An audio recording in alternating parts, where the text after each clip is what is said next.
Capítulo 21. Radio y podcast. ¿Qué son? ¿Pareja o amigos con derecho a roce?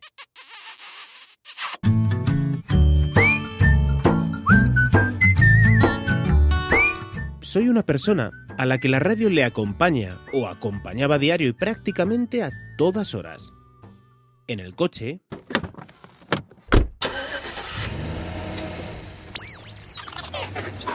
Sí, coincidimos, hemos hablado mucho de esto y además antes de que hubiera conciencia, Ricardo Lagos y Sanguinetti.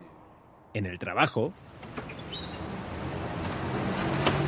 Al expresidente de Chile, Ricardo Lagos, nos acompaña en Madrid el expresidente del gobierno español, Felipe González. Muchísimas gracias también por estar Buenas noches. una Hola, noche Ricardo. más. Hola, Felipe, ¿cómo va? Muy bien. y también en casa o cuando practicaba deporte en solitario. Sin embargo, la crisis económica que sufrió el mundo y en consecuencia mi país, España, también cambió mis hábitos de consumo de la radio. Soy una persona a la que le gusta estar informado y que a diario sigue leyendo los titulares informativos de medios de comunicación como El País, El Mundo, 20 Minutos, La Razón, ABC o eldiario.es, además de los diarios económicos de Expansión y 5 Días, sin olvidarnos de los diarios deportivos Marca y As y también de un montón de artículos de opinión de todos los diarios regionales de nuestro país. Sí, soy bastante friki de la información, lo reconozco. Con respecto a la radio, a mí me gusta escuchar la cadena SER, siempre me ha gustado. Y en esos momentos de crisis, me gustaba aún más. De camino al trabajo escuchaba cada día a Pepa Bueno a primera hora de la mañana con Diario de la Crisis, donde los oyentes dejaban un mensaje de voz contando sus opiniones o experiencias durante la crisis. Según fueron pasando los meses y más meses de esa crisis, llegué a un hartazgo comunicativo. Estaba harto de escuchar noticias políticas y económicas de manos de expertos y expertas que comentaban y seguían comentando las noticias, pero sin receta alguna para salir de la crisis. Sin embargo, cada nota de audio que cada una de esas personas que enviaban sus opiniones a diario de una crisis era una cátedra de vida.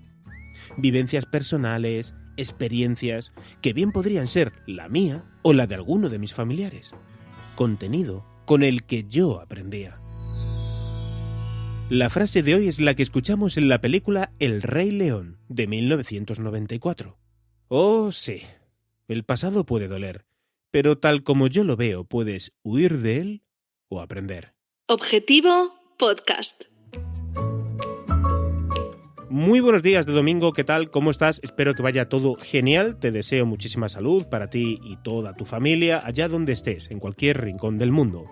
Quiero darte las gracias por las descargas y escuchas que ha tenido el episodio anterior, en el que pudiste escuchar una discreta ficción sonora que preparé y que fui ayudado por varios compañeros y compañeras de podcasting. Quiero darte las gracias. Y si no las has escuchado, corre, para aquí, haz stop, no pasa nada, y vete a escuchar la discreta ficción sonora de la semana pasada con motivo de la festividad de Halloween. Y ahora sí, vamos con el episodio de hoy, que ya has visto el título. Radio y podcast, ¿qué son? ¿Pareja o amigos con derecho a roce? He querido hacer unas cuantas preguntas a 3 personas muy distintas, pero a la vez ligadas de uno u otro modo a la radio y al podcast. Escucharemos por orden de aparición a Luis Miguel Pedrero, periodista, profesor e investigador de la Universidad Lebrija, a Ana Rivera, oyente activa, muy activa de podcast, y a Jesús Agudíez, técnico de sonido en radio y realizador sonoro. Quiero dar las gracias, lo primero, a ellos 3, a Luis Miguel, a Ana y a Jesús por haber participado en este podcast y responder a las preguntas que les he enviado y que a continuación vas a poder escuchar sus respuestas. La primera de ellas, y que les hago a los 3, es: ¿dónde consideras que hay mejores contenidos a día de hoy? ¿En la radio o en el podcast? Escuchemos primero a Luis Miguel Pedrero. Creo que hoy hay buenos contenidos tanto en la radio como en los podcasts. Diría que la radio aporta una experiencia, un recorrido y un saber hacer propio de un medio que acaba de cumplir 100 años, que ha aprendido a combinar de manera original y creativa los elementos del lenguaje sonoro, las palabras, las músicas, los efectos y los silencios, pero que el devenir de la radio más centrada en la información, en el directo y en algunas de las rutinas que no permiten cierta tranquilidad, pues está lastrando la producción cuidada que sí presentan hoy muchos podcasts. Me llamo Ana Rivera y soy una loca de los podcasts. Los escucho a todas horas, llevo un Excel, llevo un calendario y llevo un diario de podcast. Vamos a ver, yo es que no escucho la radio. Yo creo que soy un raro caso de persona que nunca ha sido muy aficionada a la radio y sin embargo se ha hecho súper consumidora de podcast. Entonces realmente es que no tengo una cultura de radio. Antes de escuchar solo podcast, a lo mejor ponía las noticias un rato por la mañana en lo que desayunaba y me preparaba para ir a trabajar y otro rato en el coche y por la noche mientras preparaba la cena. Pero no tengo cultura de radio, nunca he sido muy de ningún locutor ni de ningún programa, cosa que sí que soy con los podcasts ahora mismo. Sí que tengo podcasters favoritos y hosts favoritos y programas favoritos. A ver, yo lo primero que quisiera decir es que voy a tratar de evitar entrar en el debate que confronta radio con podcast, que últimamente lo veo muy presente. Yo creo que son medios distintos, cuya principal diferencia es el canal de difusión de sus contenidos, además de otras, y en esos contenidos es verdad que la radio convencional en sus parrillas últimamente se ha visto muy invadida del periodismo político, el periodismo de informativos, y han perdido peso otros contenidos de entretenimiento, divulgación, etcétera, que sí han encontrado su sitio en el podcast.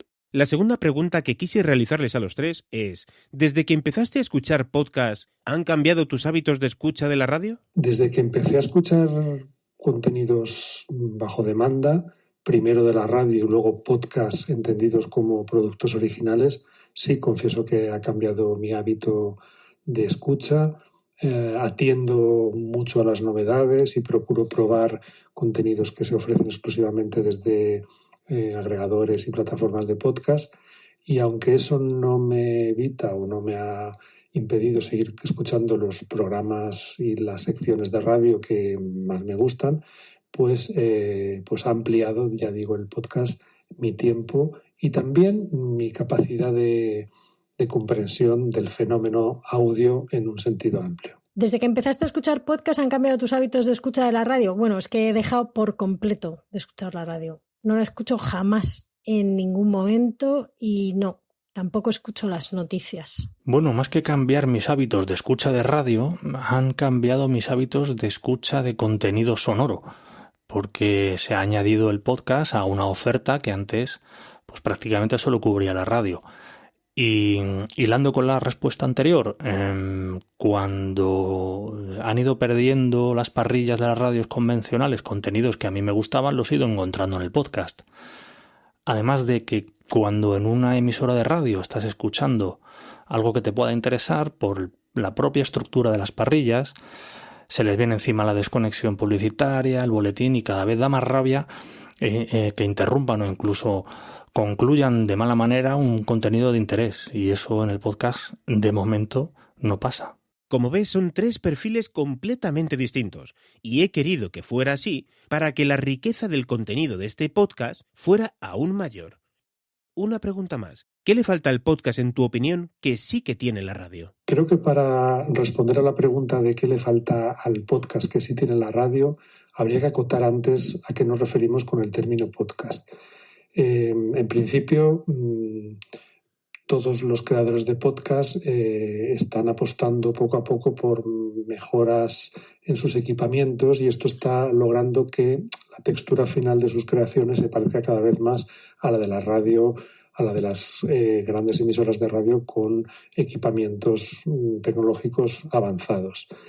Quizá lo que ahora le falta a la radio es el tiempo y la creatividad y a lo mejor el planteamiento más cuidado que tiene el podcast, y que las rutinas propias de la radio impiden aplicar a muchos de sus productos. Pues es que a mí me parece que al podcast no le falta nada. Es que, como ya he dicho, yo soy una loca de los podcasts, entonces a mí me parece que el podcast es un formato perfecto que te permite hacer muchísimas cosas, que es muy flexible. Puedes hacer un podcast que dure 10 minutos explicando las noticias del día, puedes hacer uno de 20 minutos explicando la noticia más importante del día, puedes hacer uno de media hora contando una historia, puedes hacer uno de 1 hora explicando solo un tema o incluso de 2, o puedes hacer una serie de 8 episodios.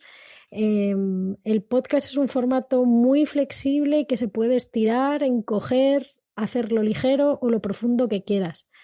Entonces, para mí el podcast tiene muchísima más flexibilidad. La radio en directo, que viene encorsetada por horarios, por publicidades, por continuidades, por un montón de cosas. Y creo que en español, en el mundo podcast, está todo por hacer y todo por descubrir. Bueno, evidentemente la radio tiene la potencia del directo, la inmediatez. Eso es imbatible. Las transmisiones deportivas pues no tienen mucho sentido en el podcast. Y bueno, luego una cosa que matizaría, en principio se presupone una seriedad y un rigor a la hora de lanzar una noticia, por ejemplo, en un informativo de una radio profesional, y en el podcast, bueno, hay de todo, pero es que la radio también. La radio está integrada perfectamente en el podcast gracias a que los contenidos permanecen disponibles a todas horas. ¿Crees que las radios podrían apostar por más podcasts que hayan sido creados como podcasts originales para sus parrillas de programación? Creo que efectivamente la radio podría ampliar su repertorio de contenidos de antena lineal con otros producidos para su consumo específico bajo demanda. Diría que en todo caso eso no es podcast, eso sería radio a la carta. Lo mismo que radio a la carta, el contenido que previamente se emite en antena y luego se empaqueta y se remite a los repositorios de las emisoras para su escucha cuando cada oyente quiera. Creo que todo lo que hace la radio es radio y que el hecho de que se pueda consumir en línea o bajo demanda no debería confundirse con el podcast, que en principio es un término propio de los contenidos y los creadores por fuera de la industria de radio. ¿Crees que las radios podrían apostar por más podcasts que hayan sido creados como podcast para sus parrillas de programación? Sin duda alguna. O sea, creo que es una cosa que las radios están perdiendo y que además yo creo que ellos lo consideran como una invasión de su territorio de trabajo. Si pongo podcast en mi parrilla, estoy acabando con la radio en directo, y yo creo que para nada es así, que si pones un podcast en tu parrilla, das a conocer un contenido nuevo y puedes enganchar a la gente a partir de ahí y establecer sinergias que creo que no se están aprovechando para nada, porque creo que el mundo de la radio está viendo al podcast como o bien como una competencia o bien como una especie de segundo canal, ¿no? Bueno, no me has escuchado en directo, pero me puedes escuchar en podcast, ¿vale? Te espero en el podcast, pero deberías estar aquí haciendo lo que sea, pero a la hora de mi programa en directo. A ver, aquí discrepo un poco con el enunciado de la pregunta. Yo no estoy de acuerdo en que la radio está perfectamente integrada en el podcasting por el hecho de que suba sus programas a una plataforma de alojamiento o a su propia web y les agregue un feed. Para mí eso no es podcasting, eso son redifusiones. Me gusta mucho el concepto de nativo, tanto para radio como para podcast. Cuando tú piensas en un producto, pues en su génesis piensas en dónde va a ir, dónde se va a emitir, y en la radio todo está muy ceñido a una estructura de parrilla cerrada, con duraciones determinadas, con paradas para tiempos de publicidad, de boletines, desconexiones, y eso en el podcasting no ocurre, por lo menos de momento. El recorrido inverso, pues evidentemente el podcast es un formato muy radiofónico. De hecho, arrimando el ascua a mi sardina, hay podcasters que tienen productos de mayor calidad incluso que algunas emisoras de radio y cuidan mucho su sonido, pero no están limitados en duración, en esas pausas para la publicidad, en algunos casos a ninguna línea editorial. Puede ser, pero tienen que cumplir esas condiciones del medio radio. Y la última pregunta que les lancé. ¿Es el podcast el anticipo del cierre de cientos de radios locales, regionales e incluso alguna de ámbito nacional a largo plazo? Mi sensación es la de que la radio local no solo no está condenada por el podcast, sino todo lo contrario. La radio local debería convertir su experiencia, su criterio, su conocimiento del entorno local y del tratamiento del sonido para crear productos que puedan ser consumidos bien a través de las emisoras de radio, bien a través de las webs de las emisoras de radio, es decir, en consumo bajo demanda, o bien contenidos que se puedan distribuir y comercializar para plataformas de podcast. Entonces, no es una competencia entre el podcast como formato y la radio local, sino es una transformación de la radio local para hacer contenidos análogos a los que se producen vía podcast. Aunque yo no sea oyente de radio, creo que la radio tiene un componente de cercanía. Creo que las noticias, tal y como las da la radio en el momento y micrófono en mano, donde está la noticia, va el periodista con la radio y entrevista y tal, que no tiene el podcast. O sea, el podcast no tiene la rapidez que puede tener la radio en directo. Entonces, creo que no. Y creo también que el modo de escucha del podcast y de la radio son diferentes. El podcast es una escucha muchísimo más individualizada, con tus cascos, o tú solo en el coche, o tú solo mientras haces algo. Y la radio tiene un componente de escucha colectiva, de suena la radio en tu cocina mientras tú estás cocinando y tus hijos aparecen o tu madre dice algo, que los hace perfectamente compatibles en el tiempo. O sea que yo no creo que el podcast vaya a acabar con la radio, siempre que la radio sepa a dónde va, por supuesto, y encuentre su camino y todo eso. En fin, gracias. Las emisoras de radio tienen un hándicap que el podcast no tiene, y es el altísimo coste de difusión de su señal. Es carísimo mantener una red de repetidores y antenas FM distribuidas a lo largo del territorio, y pudiendo invertir ese dinero en la creación de contenidos, igual las emisoras se plantean algún día cambiar el canal por el que distribuyen o difunden su producto. No sé si el DAB abaratará los costes de difusión, aquí Gorka Zumeta es un adelantado a todos nosotros, o si el 5G y el Internet de las cosas y de los coches anima a las emisoras a cambiar su canal de difusión de la señal y prescindir de una red de emisoras y de postes y concesiones de frecuencias que ya parece un método antediluviano. Quizá las emisoras públicas tengan que hacer otro recorrido, ya que por su naturaleza de servicio público, vertebración del territorio, habría que cambiar una ley. Muchísimas gracias, Luis Miguel, Ana y Jesús. Ha sido un tremendo placer contar con vuestra opinión respecto a este tema. Yo soy un apasionado de la radio, soy aún más apasionado del podcast y deseo y espero que la convivencia sea mucho más unida, mucho más fuerte a lo largo de los años para que juntos logremos mejores resultados. Ese es mi deseo. ¿Se cumplirá? El tiempo nos lo dirá.